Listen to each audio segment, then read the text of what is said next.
بسم الله الرحمن الرحيم. الحمد لله نحمده ونستعينه ونستغفره ونعوذ بالله من شرور أنفسنا ومن سيئات أعمالنا من يهد الله فلا مضل له ومن يضلل فلا هادي له ونشهد أن لا إله إلا الله وحده لا شريك له ونشهد أن محمدًا عبده ورسوله أما بعد فأعوذ بالله من الشيطان الرجيم بسم الله الرحمن الرحيم يا أيها الذين آمنوا ادخلوا في السلم كافة ولا تتبعوا خطوات الشيطان إنه لكم عدو مبين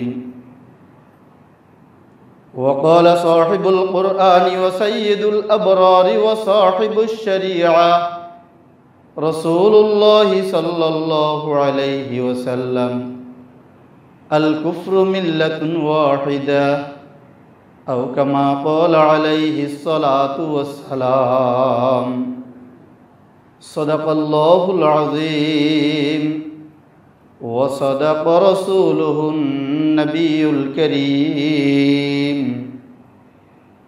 ونحن على ذلك لمن الشاهدين والشاكرين والذاكرين والحمد لله رب العالمين সবাই মুহাব্বতের সাথে দুরূদ শরীফ পড়ি اللهم صل على محمد وعلى آل محمد كما صليت على إبراهيم وعلى آل إبراهيم إنك حميد مجيد اللهم بارك على محمد وعلى آل محمد كما باركت على إبراهيم وعلى آل إبراهيم إنك حميد مجيد الحمد لله আল্লাহ রাব্বুল আলামিন আমাদেরকে জগতের হাজার লক্ষ মানুষ থেকে যাচাই বাছাই করে ঈমানি হালতের মধ্যে রেখে ঈমানি ডাকে সাড়া দিয়ে আল্লাহর ঘর মসজিদে আল্লাহর গোলামি করার লক্ষ্যে আগে আগে আসার বসার তৌফিক দান করলেন। এই জন্য দিল থেকে মাওলায়ে পাকের শুকরিয়া আদায় করি আলহামদুলিল্লাহ। ও মুসলমান, অত্যন্ত ভারাক্রান্ত হৃদয়ে আজকে জুমা করতে আসতে হলো। বিশ্বের ঘটে যাওয়া মারাত্মক কোনো ঘটনা আমরা কি সবাই জানতে পারছি?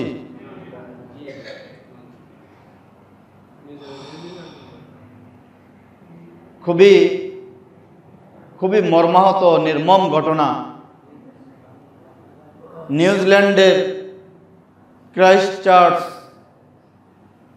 নামক এলাকায় এক খ্রিস্টান, সে অস্ট্রেলিয়ান বংশোদ্ভূত, ব্রন্টেন কি জানি নাম,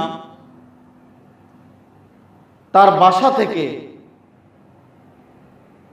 লাইভ ভিডিও প্রচার করতে করতে মসজিদে এসে অটো শুটার দিয়ে মসজিদে একজন একজন করে 27 জন নামাজরত মুসল্লিকে একজন একজন করে সকলকে গুলি করে মেরেছে। জুমার ঘটনা। জুমার ঘটনা, সময়ের ব্যবধানে ওখানের জুমা আমাদের আগে। এই দুঃখজনক ঘটনা ঘটেছে নিউজিল্যান্ড, যারা নিজেদেরকে অতি সভ্যতার দাবি করে, অতি সভ্যতার দাবিদার, তাদের নিরাপত্তা ব্যবস্থা কি ছিল? যেখানে 16 মিনিট পর্যন্ত লাইভ ভিডিও প্রচার করতে করতে সে মুসলমানদেরকে একটি একটি করে 27 জন মুসলমানকে গুলি করে মারলো, এবং কি ওই মসজিদে বাংলাদেশ ক্রিকেট দলের খেলোয়াড়রা সেখানে নামাজ পড়ার কথা, সেখানে নামাজ পড়তে যাবে, এটা সেই নিউজিল্যান্ডের সরকার, নিউজিল্যান্ডবাসী তারা জানতো। তাহলে কোথায় ছিল তাদের নিরাপত্তা? বাংলাদেশের ক্রিকেটারদের ভাগ্য ভালো, তারা একটা 10 থেকে একটা 20 মিনিটের মধ্যে যাবে বলেছিল, কোনো কারণবশত তারা যাইতে দেরি হয়েছে, যার কারণে তারা সেই নিহতদের তালিকায় তাদের নাম ওঠেনি। যদি তারা তাদের নির্দিষ্ট টাইমে যাইতো তাহলে তারাও একজনও জীবিত থাকতো না। তাহলে সেই সভ্যতার দাবিদার, নিরাপত্তার বেষ্টনীর দাবিদার সেই রাষ্ট্রগুলো কি নিরাপত্তা দিচ্ছে মানুষদেরকে, কি নিরাপত্তা দিচ্ছে মুসলমানদেরকে? আজকে যদি এই ঘটনা বিশ্বের কোন গির্জায়, বিশ্বের কোন পেগোডায়, বিশ্বের কোন মন্দিরে ঘটতো, আর একটা নামে মাত্র মুসলমানও, একটা মাতাল মুসলমানও এই ঘটনা ঘটাইতো, সারা বিশ্বে মুসলমানদেরকে জঙ্গি বলে, সারা বিশ্বে মুসলমানদেরকে সন্ত্রাসী বলে, সারা বিশ্বের মিডিয়াগুলোতে রবরব পড়ে যাইত। আজকে আমাদের দেশের মুসলিম মিডিয়াগুলোও, সারা বিশ্বের মুসলিম মিডিয়াগুলোও ওই কুখ্যাত সন্ত্রাসী, ওই কুখ্যাত জঙ্গি খ্রিস্টানকে খ্রিস্টান জঙ্গি বলে, খ্রিস্টান সন্ত্রাসী বলে প্রচার করছে না, আততায়ী বলে প্রচার করছে। ও মুসলমান, এখনো আমাদের সচেতন হওয়ার সময় আছে। যদি আমরা এখনো সচেতন না হই, সারা বিশ্বে আল্লাহর রাসূল বলেছিলেন, আল কুফরু মিল্লাতুন ওয়াহিদা, সারা বিশ্বের কুফরি শক্তি, সারা বিশ্বের কাফেরের দল, এরা তাদের মুসলমানদের বিরুদ্ধে এক এবং ঐক্যের মধ্যে, তারা ঐক্যের প্ল্যাটফর্মে আছে। আজকে আমরা মুসলমান অচেতন। আমরা যদি এমন অচেতনতার মধ্যে থাকি, এক সময় আমার দেশে, আমার মসজিদে ঢুকে, আমার বাসা বাড়িতে ঢুকে অমুসলিমরা আমাদেরকে পাখির মতো গুলি করে করে মারবে। আমাদের এখনো সচেতন হচ্ছে না। আমরা প্রতিবাদ করি না, আমরা প্রতিবাদ করতে ভয় পাই। ফেসবুকে একটা স্ট্যাটাস দিতে আমরা ভয় পাই, টুইটারে একটা স্ট্যাটাস দিতে ভয় পাই, ইউটিউবে একটা কমেন্ট করতে আমরা ভয় পাই। এই হলো আমাদের ঈমানি চেতনা, এই হলো আমাদের ঈমানি পাওয়ার। ও মুসলমান, ঈমানের পাওয়ার দেখাইতে হবে খালিদ বিন ওয়ালিদের মতো, ওমর ইবনুল খাত্তাবের মতো, সাদ ইবনে আবি ওয়াক্কাসের মতো, সালাউদ্দিন আইয়ুবের মতো, কাসেম নানুতুবির মতো, হুসাইন আহমদ মাদানির মতো। এই বাংলাদেশ, এই ভারতবর্ষ ইংরেজদের থেকে এইভাবে মুসলমানরা ঘরে বসে স্বাধীন করেনি।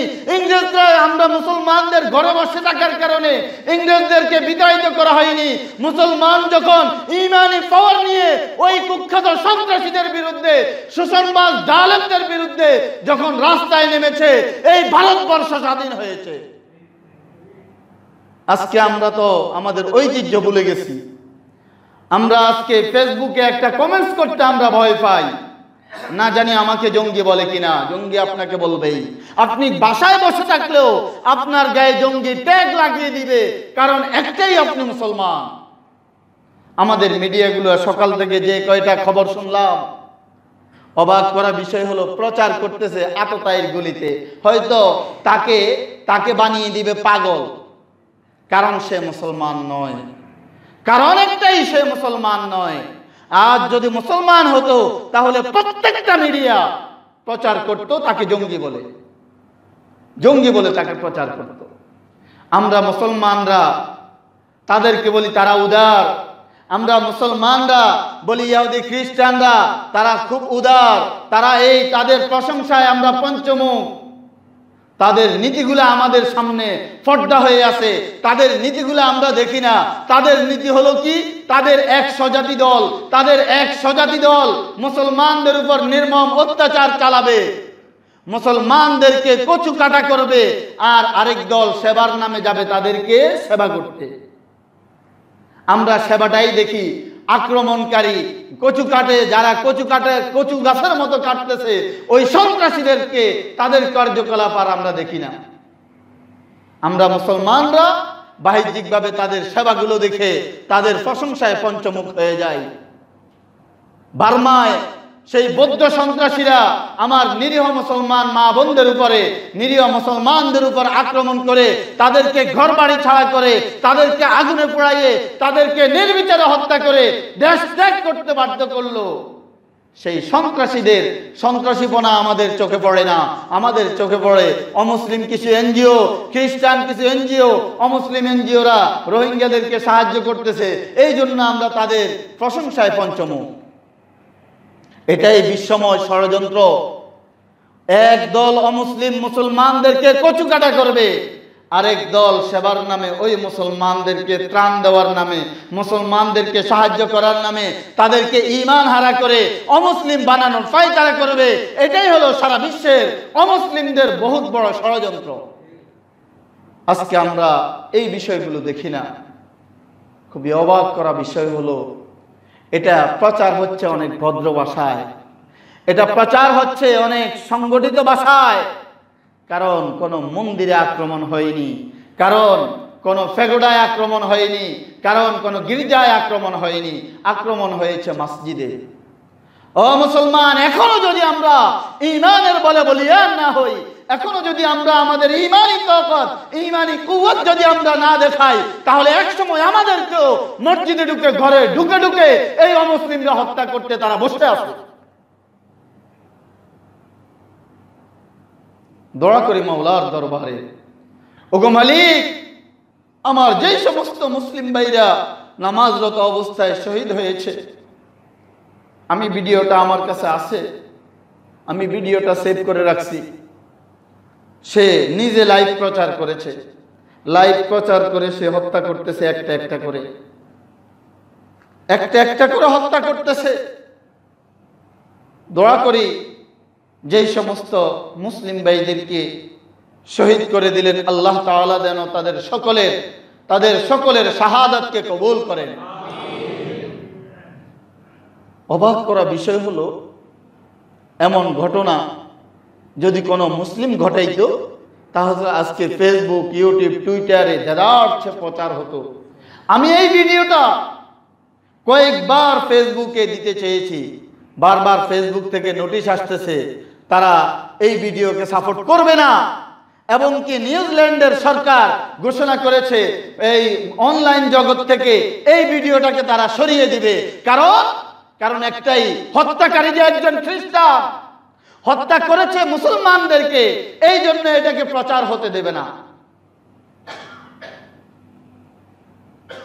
তথাপিও আমরা তাদেরকে সভ্যতা, তারা সভ্য জাতি এগুলো বলে তাদের প্রশংসায় আমরা পঞ্চমুখ হই। আল্লাহর রাসূল বলেছেন, তোমরা চিনতে ভুল করতেছ। আরে তোমরা চিনতে ভুল করতেছ। সারা বিশ্বের সমস্ত সন্ত্রাসী আক্রমণের পিছনে প্রত্যক্ষ বা পরোক্ষভাবে ইসরায়েলের হাত, অথচ ইসরায়েলকে কেউ সন্ত্রাসী বলে না। সন্ত্রাসী কাকে বলে? অমুসলিমরাও সন্ত্রাসী বলে ফিলিস্তিনদেরকে, আমরা মুসলমানরাও ফিলিস্তিনিদেরকে সন্ত্রাসী বলি। অথচ ফিলিস্তিন মুসলিমদের এই দেশটায় ইসরায়েলিরা এসে জবরদখল করে ওই মুসলমানদেরকে দীর্ঘ বহু বৎসর থেকে কচুকাটা করতেছে, আর আমরা ফিলিস্তিনিদেরকে সন্ত্রাসী বলে প্রচার করছি। দীর্ঘ বহু বৎসর যাবৎ ৬০ বৎসরের উপর কাশ্মীরিরা তাদের স্বাধীনতার জন্য তারা যুদ্ধ করে আসছে, আবেদন করে আসছে, বিদ্রোহ করে আসছে, তারা তাদের স্বাধীনতা চায়। এই স্বাধীনতাকামীদের উপর আক্রমণকারীদেরকে আমরা বলি শান্তির দূত, আর স্বাধীনতাকামীদেরকে আমরা বলি সন্ত্রাসী। এটা হলো বিশ্ব মিডিয়ার সাকসেস। বিশ্ব মিডিয়া আমাদের ব্রেন ওয়াশ করে আমাদেরকে আমাদের ভিতরে ঢুকাইতে সক্ষম হয়েছে যে সব সময় জঙ্গি, সব সময় সন্ত্রাসী মুসলিমরাই হয়। জঙ্গিপনাকে আমি সাপোর্ট করি না। অন্যায়ভাবে কোন মুসলমানকে কেউ হত্যা করুক, এটাকে আমি সাপোর্ট করি না। কোন মুসলমানও যদি কোনো অমুসলিমকে অন্যায়ভাবে হত্যা করে, আমি এটাকে ধিক্কার জানাই, এটাকে ঘৃণা করি। তবে এই শব্দের প্রয়োগ এককভাবে শুধু মুসলমানের বিরুদ্ধে হবে, এটার প্রতিবাদ করি আমি। আমাদেরকে আজকে একটি বিষয় বুঝতে হবে, ও মুসলমান, সারা বিশ্বে যতগুলো বড় বড় সন্ত্রাসী কর্মকাণ্ড ঘটেছে সবগুলো মুসলমানদেরকে হত্যা করেছে অমুসলিমরা, আর উল্টা ওই নিহত হওয়া মুসলিম জাতি তারাই পেয়েছে জঙ্গি ট্যাগ, তারাই পেয়েছে সন্ত্রাসী ট্যাগ। এটা হলো আমাদের হলুদ মিডিয়া, বিশ্বের হলুদ মিডিয়া, কালা মিডিয়ার এটাই হলো আচরণ। এটাই হলো বড় দুঃখের বিষয়। আজকে আমরা সেই মিডিয়াগুলোকেই সাপোর্ট করে যাচ্ছি। খুবই দুঃখ লাগে, ভাবতে অবাক লাগে। আমাদের দেশে যখন কোন দেশের ওই নিউজিল্যান্ডের খেলোয়াড়রা আমাদের দেশে, আমার এই ছোট্ট মাতৃভূমিতে, নিউজিল্যান্ডের মতো হয়তো অত অর্থবিত্ত আমাদের নেই, হয়তো অত উন্নত নয় আমরা, কিন্তু আমরা দেখিয়ে দিয়েছি আমরা তাদের খেলোয়াড়দের নিরাপত্তা দিতে পেরেছি।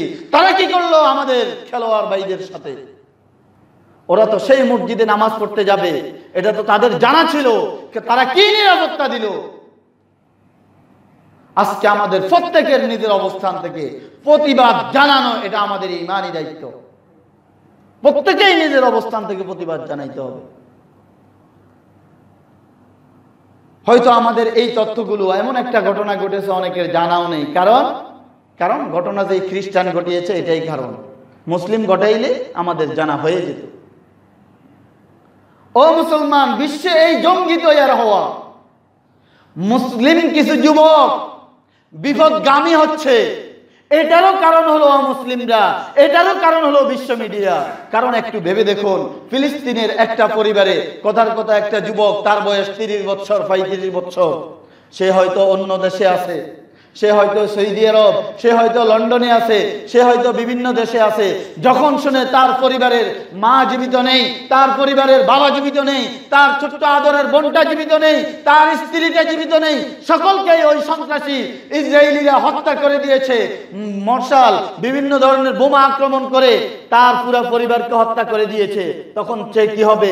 সে প্রতিবাদী হবে না? সে কি বসে বসে আঙ্গুল চুষবে? এই জন্য মুসলিম যুবক যারা প্রতিবাদী হচ্ছে, এটার জন্য কারণ হলো ওই সমস্ত অমুসলিম সন্ত্রাসীরা। আজকে একটা যুবক প্রতিবাদী হয়ে উঠলে, যখন তার প্রতিশোধের নেশায় পাগল হয়ে যায়, আমি ওটাকে সমর্থন করছি এই বলছি না, কিন্তু যখন সে দেখে তার পরিবারের আর কেউ জীবিত নেই, তার আত্মীয় স্বজন কেউ জীবিত নেই, সে চিন্তা করে আমি আর জীবিত থেকে কি হব? জায়েজ আর নাজায়েজ দেখে না, তখন আর জায়েজ আর নাজায়েজ দেখে না, দেখে আমি আর এই দুনিয়ায় জীবিত থেকে কি হবে? আমার তো আর কেউ বেঁচে নেই, যারা আমার পরিবারকে হত্যা করেছে তাদেরকে অথবা তাদের স্বজাতি কেউকে আমি ধ্বংস করেই ছাড়বো। তখন সে হয় জঙ্গি। এটার জন্য ওরাই দায়ী, এটার জন্য ইসলাম দায়ী নয়, ইসলাম দায়ী নয়। আজকের ঘটনায় প্রমাণ দেখুন আপনারা, আজকের ঘটনায় দেখুন। আল্লাহ মেহেরবানি করে আমার শহীদ হওয়া ভাইদের প্রত্যেকের শাহাদাতকে তুমি মেহেরবানি করে কবুল করে নাও। ও মুসলমান, এই জন্য বলি একটু হুঁশিয়ার হন, একটু সচেতন হন, একটু জাগ্রত হন, একটু প্রতিবাদ করতে শিখুন। আল্লাহ তাআলা আমাদেরকে ঈমানি বলে বলিয়ান হওয়ার তৌফিক দান করেন।